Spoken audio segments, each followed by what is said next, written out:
हैं the knowledge network में आप लोगों को स्वागत है। तो चलिए इस वीडियो के माध्यम से हम बायोलॉजी के लेसन जनन स्वास्थ्य लेके आए हुए हैं, जो बहुत आसान चैप्टर है। ठीक, तो ये चैप्टर से लगभग हर वर्ष 12th क्लास में 8 नंबर के पूछा जाता है। तो चलिए हम लोग बिना टाइम गवाए हुए इस चैप्टर को स्टार्ट करते हैं। इस चैप्टर के वीडियो नंबर 1 है। यदि आप पूरे वीडियो मतलब सीरीज बाय सीरीज वीडियो देख लेते हैं तो इस चैप्टर से जो 8 नंबर में बोर्ड एग्जाम में आता है तो वो आपकी छूट कर कहीं नहीं जाएगी। ठीक, तो चलिए हम लोग बिना टाइम गवाए हुए इस वीडियो को स्टार्ट करते हैं। तो सबसे पहले हम लोग जानेंगे कि जनन स्वास्थ्य क्या है। ठीक, क्या जानेंगे? जनन स्वास्थ्य क्या है, यानी कि स्वस्थ। सबसे पहले हम लोग जानेंगे कि स्वस्थ व्यक्ति किसे कहते हैं। देखिए, निरोग और स्वस्थ में बहुत अंतर है। निरोग व्यक्ति उसे कहते हैं जो कोई बीमारी से ग्रसित नहीं हो। ठीक, निरोग व्यक्ति उसे कहते हैं जो कोई बीमारी से ग्रसित नहीं हो, उसे निरोग व्यक्ति कहते हैं। ठीक, अस्वस्थ व्यक्ति उसे कहते हैं जो कोई बीमारी प्लस भावनात्मक और शारीरिक और थिंकिंग, ये तीनों के अलावा भी उसे कोई प्रभाव नहीं डालता है। कोई भी ऐसा भी व्यक्ति होते हैं जो हर रोग से स्वस्थ रहते हैं, लेकिन उसके कोई सामाजिक रीजन के कारण वो टेंशन में रहते हैं, वह फैमिली के कारण टेंशन में रहते हैं, या अपने भावनात्मक सोच के कारण अपने टेंशन में होते हैं, तो उस व्यक्ति को हम लोग अस्वस्थ व्यक्ति कहते हैं। ठीक, तो यही है स्वस्थ व्यक्ति। तो स्वस्थ व्यक्ति उसे कहते हैं जो कोई भी रोग यानी कि हर रोग से प्लस शारीरिक, भावनात्मक और थिंकिंग यानी कि तो ये सभी से वह सुरक्षित हो, वही व्यक्ति स्वस्थ होता है। कोई भी व्यक्ति को अपने अंदर ईगो रहता है कि मैं सुंदर हूँ, इतना सुंदर हूँ, तो वो व्यक्ति के भावनात्मक रोग से वो ग्रसित है। उनके अंदर ये दिमाग में निगेटिव थिंकिंग है कि मैं सबसे सुंदर हूँ। ठीक, तो ये व्यक्ति अपने मानसिक तरीके से वह बीमार है, तो उसे इलाज करवाया भी जा सकता है। तो चलिए हम लोग बिना टाइम गवाए हुए इस वीडियो को स्टार्ट करते हैं। तो ये क्वेश्चन हो गया, जनन स्वस्थ व्यक्ति किसे कहते हैं। ठीक, उसके बाद इसमें एक जनन स्वस्थ व्यक्ति WHO को फुल फॉर्म क्या होता है? World health organise. यह एक संगठन है। WHO क्या है? यह एक संगठन है जो विश्व स्तर पर बनाया गया है। WHO क्या है? यह एक संगठन है जो विश्व स्तर पर बनाया गया है। जैसे कोरोना, अभी फिलहाल में कोरोना महामारी चली। ठीक, तो WHO एक टीम के संगठन है जिसमें विदेश से डॉक्टर के साइंटिस्ट आके उसमें बैठे होते हैं, जो इसको मैनेजमेंट करते हैं। अमेरिका, इंग्लैंड, फ्रांस, भारत, बहुत सा अदर कंट्री के लोग आके इसमें मतलब सलाह देते हैं। तो सलाह देते हैं इसमें कि इतना जनसंख्या को कंट्रोल कैसे करें, कोई भी बीमारी हो तो उससे हम लोग एकता के साथ कैसे लड़ें। तो WHO एक संगठन है। तो इसके तहत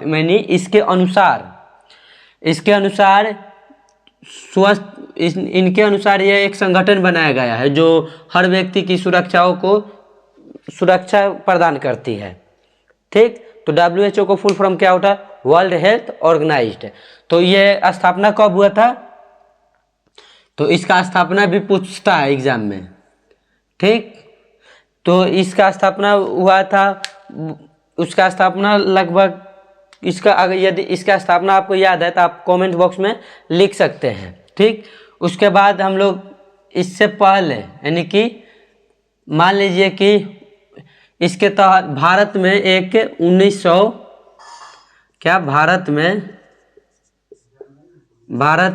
1951 ईस्वी में एक परिवार नियोजन बनाया गया था। इसी को बीमारी को देखते हुए या शिशु मृत्यु दर को देखते हुए यह एक संगठन बनाया गया था भारत में, क्या, परिवार नियोजन संगठन बनाया गया था। परिवार नियोजन संगठन बनाया गया था। उसमें इसके मुख्य कारण क्या था? परिवार नियोजन संगठन बनाने का मुख्य कारण क्या था? क्योंकि इसमें परिवार नियोजन जब 1951 में भारत ईस्वी में बनाया गया था तो उसमें एक नारा था, हम दो हमारे दो। ये क्यों बनाया गया था? हम दो हमारे दो, ये नारा या भारत में परिवार नियोजन क्यों बनाया गया था? उस समय बहुत बढ़ती जनसंख्या के कारण ये परिवार नियोजन बनाया गया था, क्योंकि इससे ये नारा लगाया गया था, हम दो हमारे दो, कि जनसंख्या पर कंट्रोल किया जा सके। इसी के कारण ये नारा बनाया गया था, हम दो हमारे दो या हम दो हमारे एक। भारत में ये परिवार नियोजन जो संगठन बनाया गया था ना, ये बहुत फेमस हुई थी। ये बहुत फेमस हुई थी। तो ये जनसंख्या को कंट्रोल करने के लिए बनाया गया था। जो WHO है, जो हेल्थ यानी कि कोई रोग से लड़ने के लिए एक टीम तैयार की जाती है। जो मान लीजिए कि कोरोना आया तो इसका टीका कैसे लगाना है, इसको क्या करना है, कैसे करना है, ये सब की व्यवस्था इसमें दी जाती है। ठीक। उसके बाद यह परिवार नियोजन को आगे चलकर यह एक और नाम दिया गया था, क्या? परिवार कल्याण। इसका नाम क्यों दिया गया था? तो इसमें एक RCH ये इसका फुल फॉर्म क्या होता है?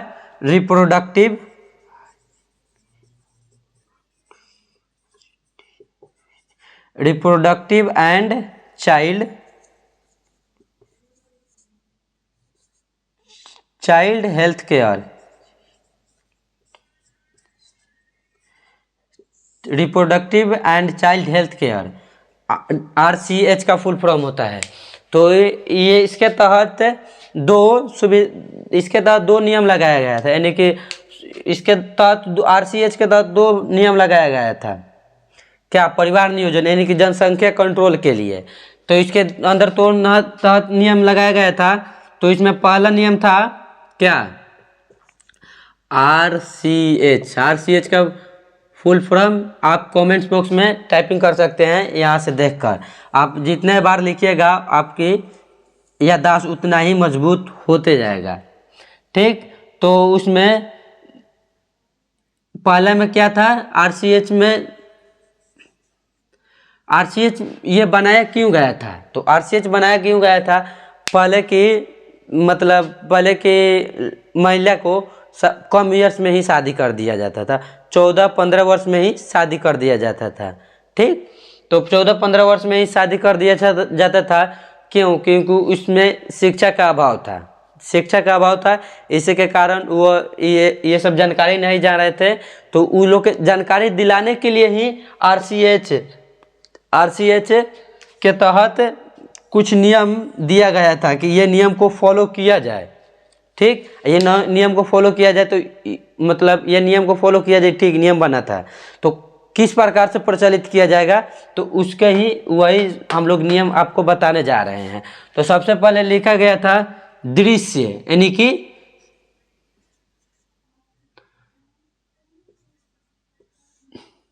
दृश्य के तहत, यानी कि क्या? दृश्य बाह्य साधन।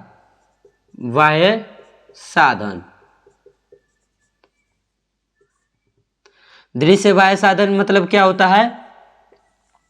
दृश्य बाह्य साधन में होता है मान लीजिए कि आप कहीं नाटक के नाम सुने हैं आप लोग? हाँ। मान लीजिए कि कोई फंक्शन होता है, जैसे स्कूल में 26 जनवरी को होता है, 15 अगस्त को होता है, सरस्वती पूजा के दिन होता है। ये मान लीजिए कि फंक्शन होता है। तो उसके तहत जैसे नाटक हम लोग करते हैं, तो उसके तहत बताया जाए कि मतलब महिला को कम ईयर्स में शादी नहीं किया जाए। कम ईयर्स में शादी करने के जैसे एक सिनेमा होता है ना, तो वैसा सिनेमा का दृश्य मतलब कि आधा घंटा के 10 मिनट के नाटक के तौर पे लोगों को, ऑडियंस को बताया जाए। तो दृश्य द्रव्य साधन मतलब यही होता है। ठीक। दूसरका में पुस्तक, क्या था? पुस्तक, पुस्तक एवं स्कूल। पुस्तक में जैसे कि लिखा गया था यौन, पुस्तक में यानी कि पुस्तक में जैसे कि लिखा गया था यौन शिक्षा के बारे में अध्ययन करें कि यौन शिक्षा में मतलब कितना वर्ष में शादी होना चाहिए महिला को, पुरुष को कितना वर्ष में शादी होना चाहिए।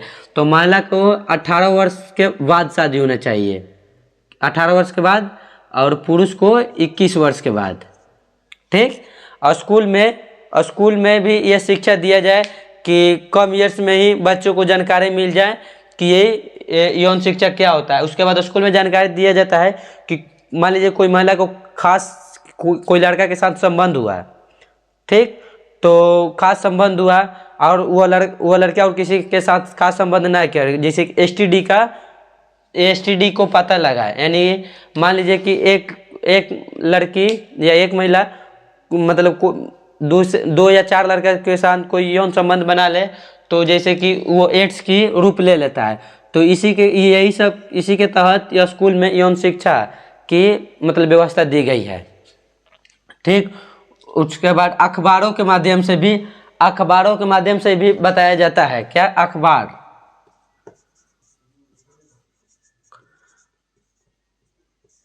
अखबारों के माध्यम से भी बताया जाता है। ठीक। अब अखबारों के माध्यम से कैसे बताया जाता है ये भी आप लोग सुन लीजिए कि अखबारों के माध्यम से बताया जाता है। जैसे अभी फिलहाल कलकत्ता हादसा में हम लोग सुने हैं, क्या वह आप लोग देखने गए थे? नहीं। क्या अखबार के माध्यम से सुने? सोशल मीडिया के माध्यम से सुने। तो वो अखबार से ही प्रचलित किया गया था। ठीक। उसके बाद दूसरका था मतलब आरसीएच के दूसरका नियम था विवाह की वायु कम कर दे, यानी कि विवाह की वायु कम किया जाए, यानी कि जो कम ईयर्स में हो रहा है ना उसकी वायु को मतलब बढ़ा दिया जाए, विवाहित वायु को कम को बढ़ा दिया जाए। ठीक। दूसरका एसटीडी के बारे में जानकारी दें, हर बच्चों को एसटीडी के बारे में जानकारी दें। ठीक। उसके बाद यौन शिक्षा दी जाए।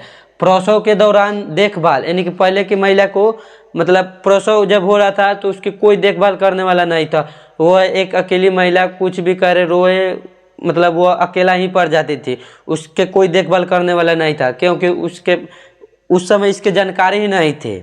उस समय मतलब शिशु की मृत्यु दर ज़्यादा थी और माँ की भी मृत्यु दर ज़्यादा थी। ठीक।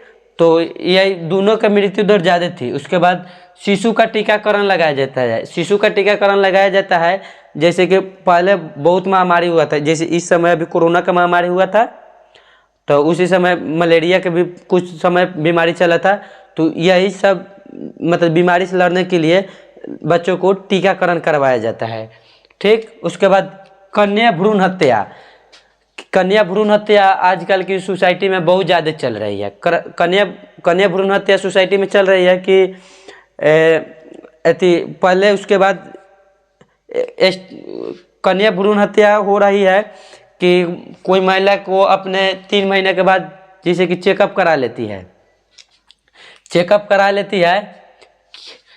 करा लेने के बाद वह तुरंत पता मतलब उनके भ्रूण का पता चल जाता है, कोई लिंग निर्धारित हो जाता है कि वह बच्चा है मतलब लड़का है कि लड़की है।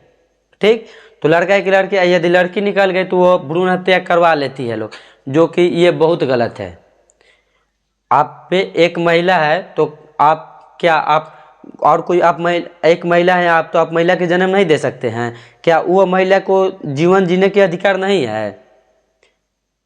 ठीक। तो ये कन्या भ्रूण हत्या को भी रोक लगाया जाए। ठीक। उसके बाद आ जाइए एमेनियोटेसिस। क्या?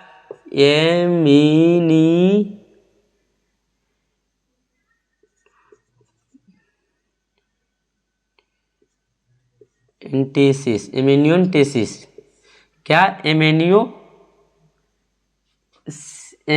इंस्टिटिस। तो इसको हम लोग बात करते हैं, मान लीजिए कि ये हो गया अंडाशय,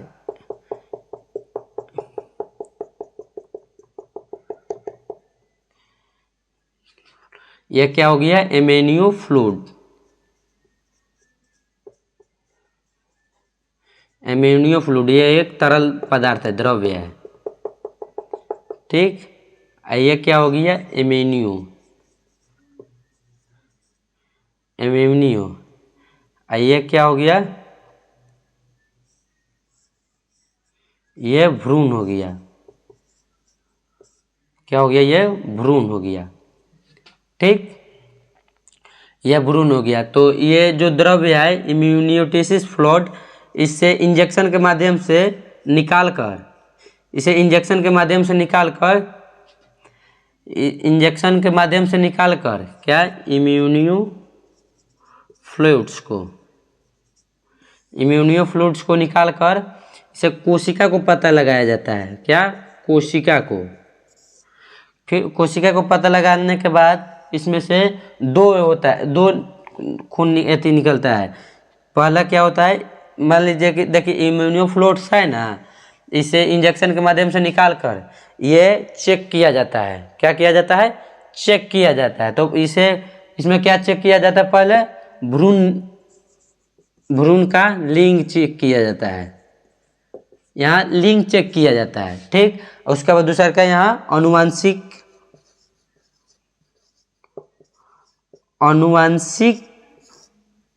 अनुवांशिक रोग का पता लगाया जाता है। अब कहिएगा कि अनुवांशिक रोग क्या है, तो अनुवांशिक रोग क्या है, तो अनुवांशिक रोग में आता है एक डाउन सिंड्रोम के नाम सुने हैं आप लोग, जो डीएनए के बढ़ने या घटने के कारण होता है, क्या, डाउन सिंड्रोम। उसके बाद ये तक भ्रूण, इसमें होता है कन्या भ्रूण हत्या, क्या, कन्या भ्रूण हत्या होता है। इसमें डाउन सिंड्रोम के नाम सुने होगो, सिकल सेल्स के नाम सुने हैं, ये जो अनुवांशिक रोग में पाता होता है। अनुवांशिक रोग का मतलब क्या होता है, तो ये तो कराना सही हुआ है। मान लीजिए कि आप पे इम्यूनियो फ्लूइड्स निकाल कर अनुवांशिक रोग को पता कर लेते हैं, तो ये बहुत बढ़िया बात है। मान लीजिए कि कोई लड़का, मान लीजिए अंदर अपाहिज है, ठीक, या कोई किसी का हृदय सही से काम नहीं कर रहा है, तो आप उस समय उसे मतलब दावा कर कर उसे ठीक कर सकते हैं, ठीक। या मान लीजिए कि वह लड़का स्वस्थ नहीं है, तो उसे धरती पर लाने की कोई अथी नहीं है, वह पहले धरती पर आने से ही पहले उसकी मृत्यु हो जाए, वो अति सुंदर है। मान लीजिए कि वो अति सुंदर क्यों है, कि कोई तरफ तरफ के जीने से अच्छा है कब नहीं जिए, ठीक। मान लीजिए कोई आदमी को खाने में ही तकलीफ हो गया, अब खाने में तकलीफ हो गया तो अब वो कैसे जिएगा, खाने में तकलीफ हो जाएगा, यानी कि वो तरफ तरफ कैसे ही मर जाएगा, तो उसे धरती पर लाने से ही पहले मृत्यु हो जाए, ठीक। तो चलिए उसके बाद ये जांच कितने दिन का होता है, कितने दिन के बाद होता है, मतलब कितने दिन में होता है, तो इनकी जांच होती है कितने दिन में, 14 से 16 सप्ताह, यानी कि 3 महीने के बाद होता है। क्या होता है, इसकी जांच होता है 3 महीने के बाद। तो चलिए, यदि ये वीडियो अच्छा लगे तो ये वीडियो आप शेयर कर सकते हैं। तो ये वीडियो नंबर 1 था, ठीक, और वीडियो नंबर 2 और आगे आएगा। तो पूरे वीडियो देखने के लिए धन्यवाद।